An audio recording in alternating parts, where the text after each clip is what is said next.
दोस्तों, कोरोना अपने साथ ढेर सारी मुसीबतें लेकर आया है।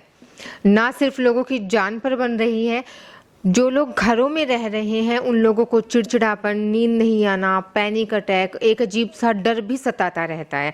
अब आप लोग घरों से बाहर निकल नहीं सकते हैं, इसलिए हमने सोचा कि क्यों ना काउंसलर और थेरेपिस्ट को आप लोगों के घर ही ले आएं।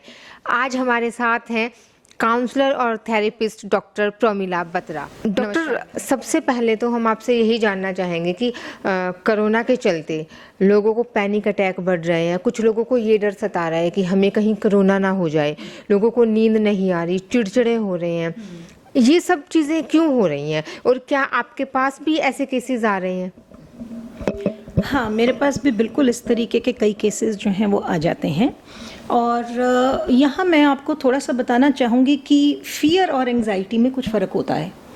फ़ियर का मतलब होता है जब मुझे पता है कि मेरे को किस चीज़ का भय है, और एंग्जाइटी में बहुत बार नॉन स्पेसिफिक कॉजेज़ के कारण भी होता है।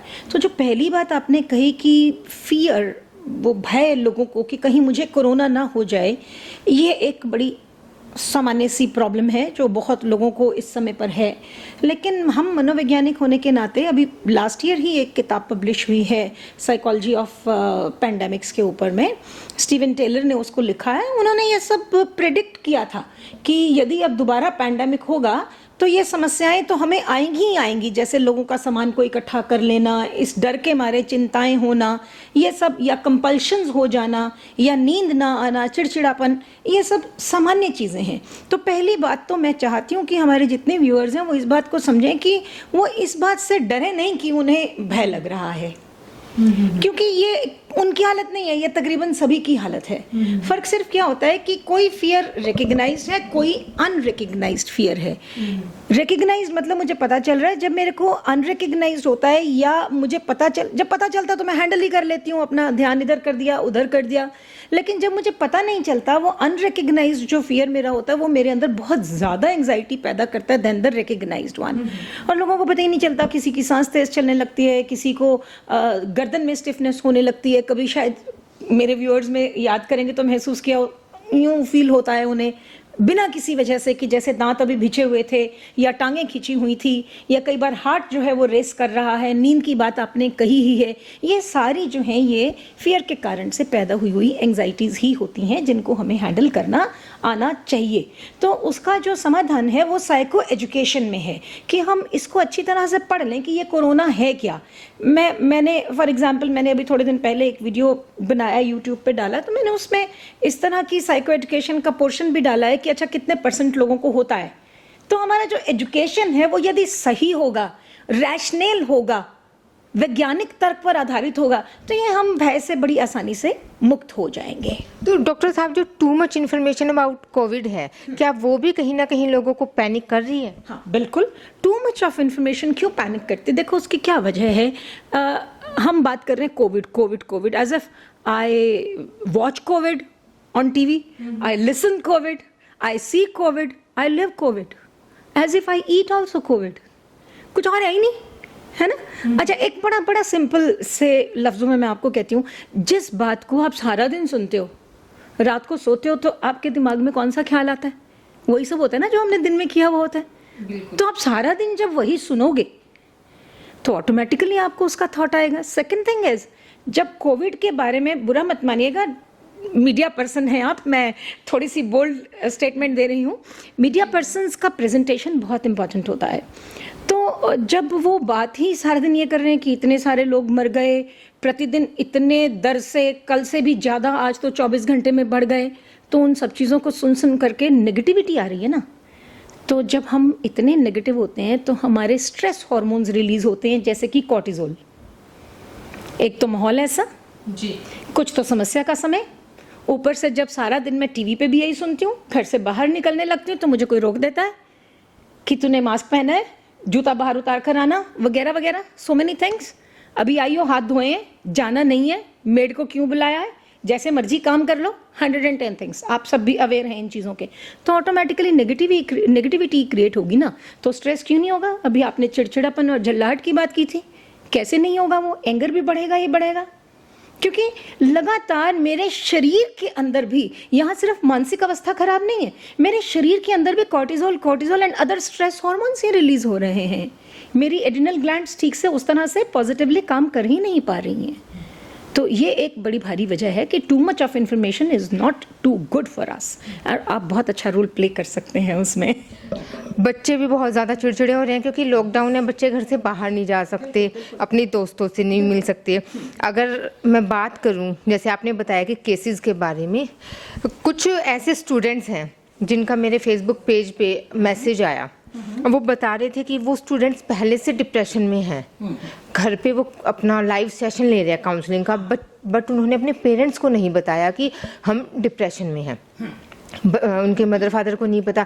अब बच्चा बंद कमरे में अपनी काउंसलिंग का सेशन ले रहा है अपने साइकोलॉजिस्ट से या साइकेट्रिक से, जिससे भी पेरेंट्स आते हैं, किससे बात कर रहा है भाई, किससे बात कर रही हो, कौन है, कौन दोस्त है, हमें भी बताओ, हमें दिखाओ, हम भी बात करेंगे।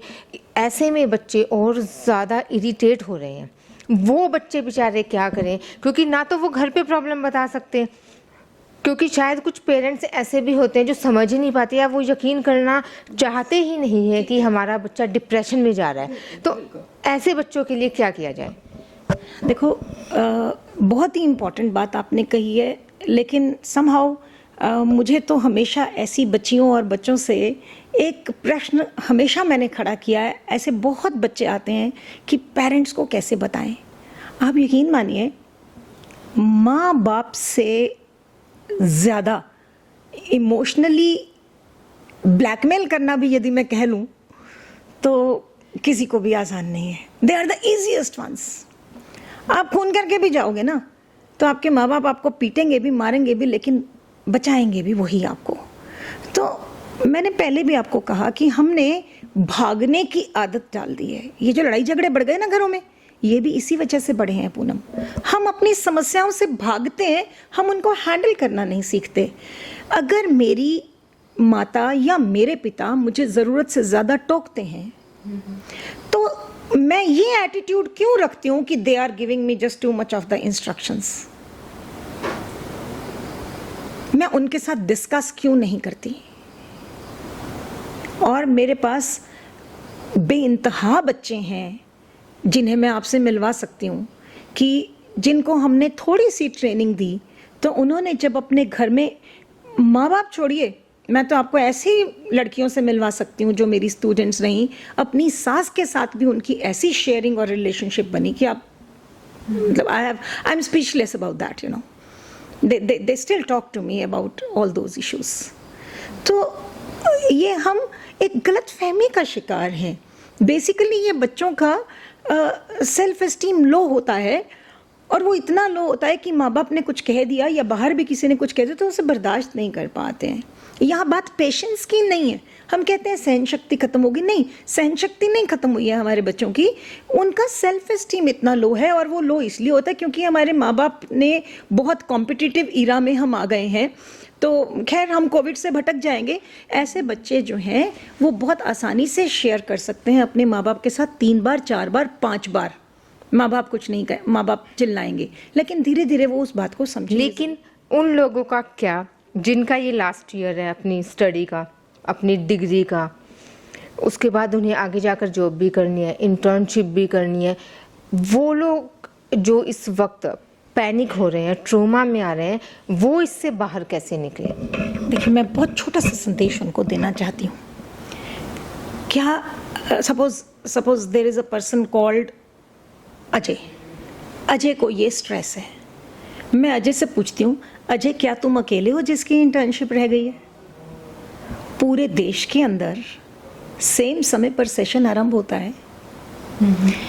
कितने लोग हैं जो उसी पर्टिकुलर क्लास में हैं, चाहे वो 12वीं है, चाहे वो आपका इंजीनियरिंग का लास्ट सेमेस्टर है, और व्हाटएवर। डॉक्टर्स तो आज भी अपनी ड्यूटी पर जा ही रहे हैं, है ना। तो उनका अपनी एक समस्या है, उनको भी ऐसे केसेस भी आते हैं। मैं व्यूअर्स को बता दूं कि जो हेल्थ वर्कर्स हैं और उनको भी कोविड का फियर जो है वो होने लगता है। पर खैर, वापस आती हूँ अजय के ऊपर। तो अजय को ये सोचना होगा, I am not the only one, we are all sailing in the same boat. जो भी फैसला सरकार इनके लिए लेगी, सभी के लिए लेगी ना। वो एक अकेला कहाँ सफरर है, ये हमारी एज्यूम्ड एंजाइटी है। जान है तो जहान है। हमको सीखना होगा what is the difference in being ambitious and in being over ambitious. This is my point number 1. दूसरा, एक बार एक बच्चे की मदर ने एक प्रिंसिपल से कहा कि मुझे अपने बच्चे को स्किप कराना है, तो प्रिंसिपल का सीधा सा जवाब ये था कि इसकी उम्र 1 साल छोटी लिख देती हूँ। माँ ने कहा क्यों, ये तो मैंने आपसे नहीं कहा। Mother was confused. प्रिंसिपल का रीज़न क्या था कि यही तो चाहती है ना आपकी जल्दी जल्दी बच्चा आगे बढ़े और फिर जल्दी जल्दी कमाने लगे, 1 साल फालतू कमा लेगा। No, that's not the approach towards life. हमारी सक्सेस ऐसे नहीं होती। थोड़ा शांति से अगर अजय, विजय, विनीत, सपना, ईना, मीना सब सोचेंगे तो कोई फ़र्क नहीं पड़ता हमने 24 साल में कमाया या 26 साल में कमाया। कंपनीज अब भी वही आनी हैं जो पहले आनी थी। सिलेक्शन तब भी टॉप उतनों का ही होना था, सिलेक्शन अभी भी टॉप उतनों का ही होने वाला है। So where is the worry. ये हमारी एज्यूम्ड एंग्जाइटीज़ हैं। उनको एक और तरीका बताती हूँ। ज़िंदगी में लेना तो हमने बहुत सीखा है, देना कम सीखा है। और आज के यूथ और पूनम जी, जो मज़ा देने में है ना, लेने में है ही नहीं। ये बच्चे निकले घर से बाहर, कोरोना के समय आज मदद करें औरों की, दे विल रियलाइज कि क्या मज़ा आता है देने में। And they have got a lot to give. उनके पास कितना कमाल का पोटेंशियल है। मैं जो बातें कर रही हूँ, क्या केवल एक मनोवैज्ञानिक कर सकता है इसे? इन बातों को सुन करके वो जगह जगह जा करके शरणार्थियों के कैंप में ही चले जाएं, जो लोग अर्न नहीं कर पा रहे हैं उन्हीं के पास में ही चले जाएं, 2 शब्द प्यार कर बोल करके आ जाएं, थोड़ी पॉजिटिविटी क्रिएट करके आ जाएं। What a lovely day they will also have, and जिसके पास वो जाएंगे इवन दे विल हैव। तो मेरी सबसे रिक्वेस्ट है कि दुख के समय में खास तौर पर 2 चीज़ें सीखें। एक, देना यानी कि हेल्प करना, और दूसरा वो आभार जताना सीखें। They should be thankful at this moment to that person who is handling this corona, जो हमारी रक्षा कर रहे हैं। जी बिल्कुल। उनके लिए खास तौर पर एक ग्रैटिट्यूड जो है वो होना चाहिए। वो कितने सारे ग्रुप्स बना सकते हैं, कितनी तरह के ग्रुप्स बना सकते हैं। छोटे बच्चे जिनको अभी आपने कहा वो खेलने बाहर नहीं जा सकते, ऑनलाइन जिसको म्यूज़िक आता है वो उसे म्यूज़िक सिखा सकता है, जिसको डांस आता है वो उसको ऑनलाइन डांसेस सिखा सकता है। जूम पर कितनी सारी डिस्कशंस कर सकते हैं। There is a plethora of idea. मेरे पास तो कुछ भी नहीं है। ये यूथ जब सोचने बैठेगा ना, बस सोचते ही नहीं है, ये निकलेंगे तो मेरे पास तो 4 ही आइडियाज़ हैं, इनके पास तो आपको 40 मिलेंगे। तो that's how they can spend good time. और इस लॉकडाउन का पूरा फ़ायदा हमारे देश को मिलना चाहिए। सेंस ऑफ अचीवमेंट हमारे देश की बढ़नी चाहिए। अगर एक चीज़ हम खो रहे हैं, इकोनॉमी को लूज़ कर रहे हैं, तो देखिए सक्सेस के लिए पर्सनालिटी ज़्यादा इंपॉर्टेंट होती है। तो कम से कम हम लोगों की पर्सनालिटी डेवलपमेंट ही कर लें, उससे हमारे लिए कितना आसान हो जाएगा पूरी इकोनॉमी के साथ में हैंडल करना, क्योंकि हम रेजिलियंट हो गए होंगे। So that's how I think youth should think about it. Doctor, इस देश में सब लोगों को पता है अपनी मेंटल हेल्थ का। वो लोग ये भी जानते हैं, जो डिप्रेशन में जा रहे हैं वो ये भी जानते हैं कि हम डिप्रेशन में जा रहे हैं और हम इस चीज़ को ठीक कैसे करें ये भी पता है। तरीके भी सब लोग जानते हैं, बट कोई भी नहीं कर पाता है। अभी चलते चलते मैं बस बहुत शॉर्ट सा एक आपसे जानना चाहूँगी कि लोग क्या करें, क्योंकि लोग नहीं कर पा रहे हैं अपनी मेंटल हेल्थ को ठीक करने के लिए कुछ भी। तो क्या करें? मैं बताती हूँ। देखिए, आपने बिल्कुल ठीक कहा। प्रोक्रेस्टिनेशन हमारी आदत होती है, हम सोचते ज़्यादा हैं, उठना हमारे लिए मुश्किल होता है। गाइडेड किस लिए कहा जाता है? ये जो मार्गदर्शक हैं, ये जो हेल्पलाइन सरकार ने बनाई है, जिसके ऊपर क्लिनिकल साइकोलॉजिस्ट, काउंसलर्स, है ना, इवन समवेयर साइकाट्रिस्ट, ये सब लगे हैं। ये इसीलिए ही लगे हुए हैं, पता होता है। लेकिन अब क्या है कि आज मेरे साथ बात की, खुद से वो डिसीजन लेगा। हमारे कुछ मेथड्स होते हैं, डिसीजन लिया, उसको इम्प्लीमेंट किया कि नहीं, कल उसने मुझे रिपोर्ट देनी है, एंड दे डू इट। थोड़ा सा इन्फ्लुएंस रहता है। और लोगों को जो ये समझना है वो सिर्फ ये समझना है, काउंसलिंग कभी भी एबनॉर्मल व्यक्ति की नहीं होती है, नॉर्मल व्यक्तियों की होती है। जैसी पूनम है, जैसी प्रमिला है, आज प्रमिला आपके साथ बैठी इस इशू पर बात कर रही है, दैट डजंट मीन कि प्रोमिला को कभी डिप्रेशन नहीं हो सकता, प्रोमिला कभी अपसेट नहीं हो सकती, दैट डजंट मीन प्रोमिला को कभी इमोशनल रेगुलेशन की ज़रूरत नहीं पड़ सकती। I will just give you a call कि पूनम वो सुनाना ना सारा कुछ, सुनूंगी and I will stand up. That is the only difference between Promila and Poonam. तो ये ऐसी चीज़ें नहीं हैं जो बिल्कुल असामान्य है, ये पागल वाली कोई बात इसमें नहीं है। इसका प्रचार मैं समझती हूँ मीडिया को हमारे देश में करना चाहिए। इस वजह से हमारी प्रॉब्लम्स जो हैं बढ़ रही, नहीं तो अदरवाइज देखो meditation, yoga, relaxation, breathing and सबसे ऊपर माइंडफुलनेस। माइंडफुलनेस में हम क्या करते हैं, we sit and start thinking about, तो उससे हमें अपने अंदर की अवेयरनेस जो है वो आनी शुरू होती है। वो हमारे को बहुत, मैंने आपको कहा था ना खुशी और संतोष में अंतर है, उससे संतुष्टि जो है वो लाइफ के अंदर बहुत आती है और शांति बहुत आती है। तो ये तो कम से कम सारे ही कर सकते हैं अगर किसी को किसी भी तरह का स्टिग्मा भी है तो। So that's what they can do. And खेलना कूदना, वो जो मैंने सब आपको बताया, उससे भी हैप्पीनेस हार्मोन्स जो है वो होंगे रिलीज, तो डिप्रेशन आएगी ही नहीं। मत आने दो, prevention is better than cure. हमसे बातचीत करने के लिए आपका बहुत बहुत धन्यवाद ma'am. Pleasure. Thank you very much for listening. Thank you. सुन लिया दोस्तों आपने, मस्त रहिए, हंसते रहिए, मुस्कुराते रहिए और हमारे इस वीडियो को शेयर बहुत ज़्यादा करना है, क्योंकि जब आप इस वीडियो को शेयर करेंगे तभी आपको अपने सवालों के जवाब मिलेंगे और आप संतुष्ट रहना सीख जाएंगे, आप खुश रहना सीख जाएंगे। और जब आप खुद खुश रहेंगे तभी तो आप दूसरों को खुश रहना सिखा पाएंगे। इसलिए हमारे चैनल को सब्सक्राइब कीजिए। मैडम भी अभी मेरे चैनल को सब्सक्राइब करने वाली है, आप भी कीजिए और दूसरों तक ये वीडियो ज़रूर पहुंचाइए। बहुत जल्दी नेक्स्ट वीडियो में आपसे फिर मिलेंगे, तब तक के लिए अपना ख्याल रखिए। शुक्रिया।